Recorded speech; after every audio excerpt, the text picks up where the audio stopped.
En Curazao hay un Wall Street y había judíos, pero eran los judíos expulsados por los reyes católicos de España que se fueron a Portugal, se fueron a Flandes y están en Curazao. Y esos mismos se fueron a Nueva, diríamos, Holanda y fundaron Nueva Ámsterdam. Pero cuando los ingleses vencieron a los holandeses se transformó en New England y en New York. Entonces los judíos de New York, que era Nueva Ámsterdam, vienen de España, eran sefarditas y son más antiguos que los anglos. Ahora, claro, los judíos también es un clan comercial que tiene 25 más 30 siglos, que empieza desde el exilio de Babilonia y se va extendiendo, ¿no? Es toda una cultura que no sé por qué no se subraya suficiente en los textos modernos. ¿Qué pasó ahí? ¿Cuál es su opinión? ¿Cuál? La de la influencia del pueblo judío en todo esto y sus intereses. Mire, Kautsky, en un libro que se llama El origen del cristianismo, dice algo muy interesante.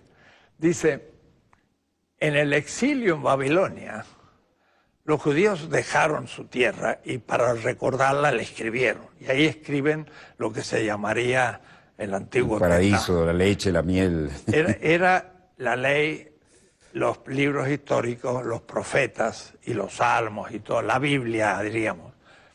Pero después se extendieron en el imperio persa y cuando vinieron los griegos se extendieron por todo el imperio griego que llegaba hasta el Indo. Y cuando llegaron los romanos, se extendieron por el Imperio Romano. Y entonces siguieron ellos siendo grandes comerciantes. Y se adaptaron a cada una de las cadenas de mando. Claro. Y además, mire qué interesante, como ellos adoraban un Dios, Yahvé, del Israel primitivo, lo seguían adorando en sus sinagogas en todas partes. Y entonces ese Dios propio está en todas partes. Era un Dios universal. Y ahí sale el monoteísmo de Israel, de donde va a salir el cristianismo. El cristianismo. Porque en todos lugares había otros dioses, pero el de ellos estaba en todas. En fin, esa es una historia que también se puede apasionante contar. Pero esta modernidad es el tema, porque la pequeña Europa parte después a Flandes y después Inglaterra vence. Ahora, la posición de Inglaterra es fundamental. Inglaterra y Japón son las dos islas de Eurasia. Y Inglaterra era un país poco poblado, con una monarquía muy débil, y entonces el continente estaba en lucha de religiones y todos huían a Inglaterra. Y ahí nadie atacaba porque era una isla perdida, pero en el nuevo centro geopolítico moderno, que es el Atlántico Norte, que descubrió Colón, pero este era el Atlántico tropical. Y el de Brasil es de Portugal a Brasil, porque las corrientes van así, entonces no podían andar por aquí, tenían que ir a Brasil, y de ahí recién iban a África y llegaban a Goa, y llegaban hasta el Japón los portugueses. Entonces la modernidad fue una expansión lenta de Europa que con la revolución industrial se impone a todo el mundo. Pero el tema nuestro es que imponen una narrativa, pero una narrativa que es retórica, o es decir, va a demostrar que Europa, y eso es Hegel explícito, dice Hegel, la historia va del este hacia el oeste, geopolítico, y Europa es el centro y el fin de la historia universal.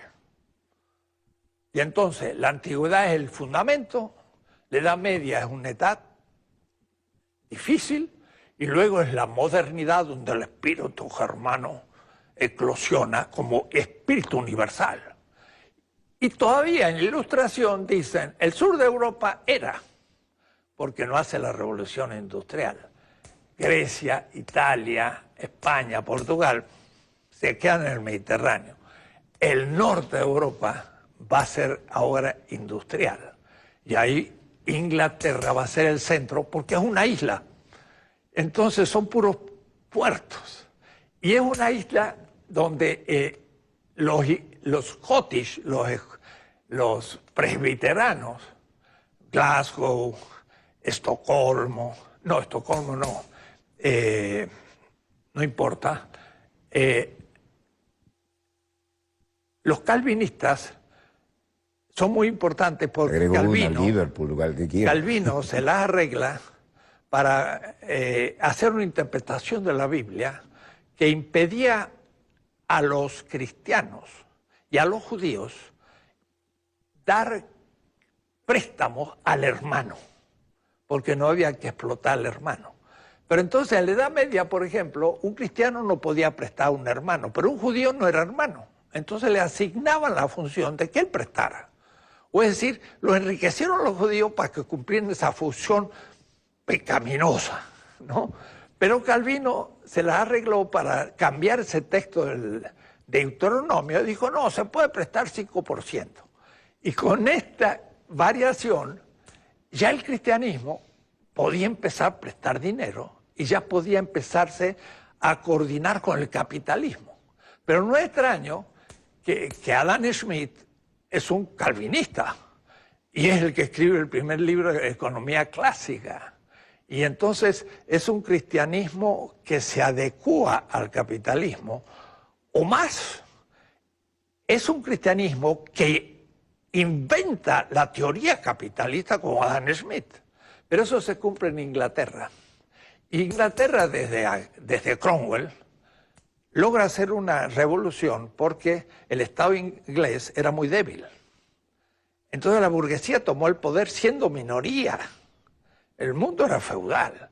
Pero desde el Estado impusieron el capitalismo en Inglaterra, se desarrolló, y eso duró hasta la Segunda Guerra Mundial, que va a venir Estados Unidos, que va a ser el nuevo etapa.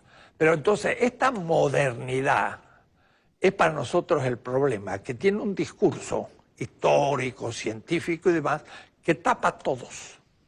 En la historia hegeliana, América Latina no entra, estamos fuera de la historia.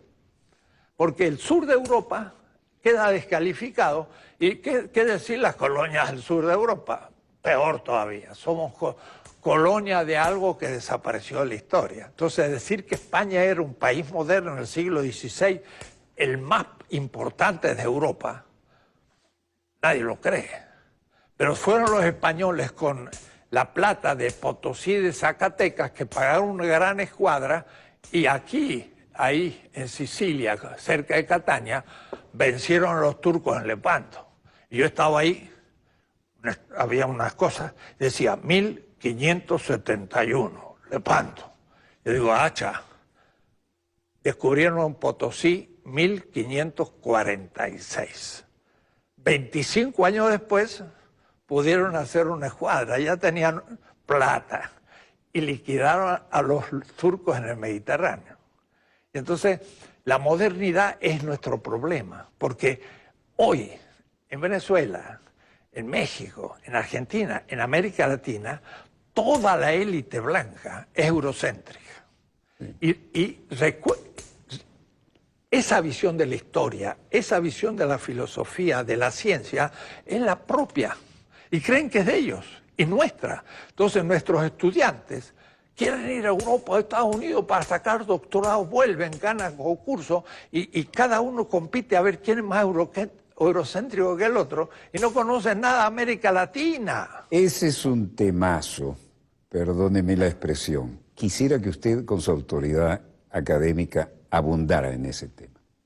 Ese desarraigo intelectual, esa orientación que va negando las propias raíces. Es tremendo, porque en nuestra universidad, y por eso en Venezuela, gran parte de la gente que no entiende lo que puede significar una liberación de un pueblo, que es despreciado por un cierto racismo blanco, por un cierto machismo también, que es también colonial,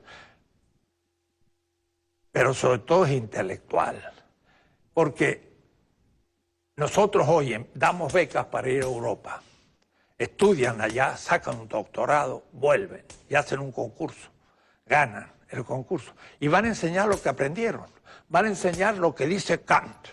Pero Kant vivió en Königsberg, aquí se llama Kaliningrado, que era parte de Lituania y ahora es Rusia. Pues si vivía en el Báltico, para entender el mundo de Kant, hay que reconstruir muchas cosas, porque hay que ir al siglo XVIII del Báltico. De paso, mire, el próximo año, 2017, va a ser 500 aniversario de la Reforma Luterana. Y Lutero puso las 95 tesis en Wittenberg. Y yo di una conferencia como a 50 teólogos alemanes, norteamericanos de Yale y brasileños, donde hay muchos luteranos, y les hice una historia. Y entonces les dije, miren, si no se hubiese descubierto el Atlántico y América, Lutero hubiese sido un heresiarca de segundo en Europa sin significación. Me miraron. Digo, el norte de Europa no se podía separar de Roma, porque después de aquí estaba la nada, estaban los osos polares. Entonces, o se comunicaban con Roma o quedaban fuera del mundo. Entonces, todo el comercio iba a Italia, que era como la penetración en el Mediterráneo, Amalfi, Génova, Venecia, y estos iban hasta Antioquía, y de ahí salían las caravanas por la ruta de la seda hasta llegar a China.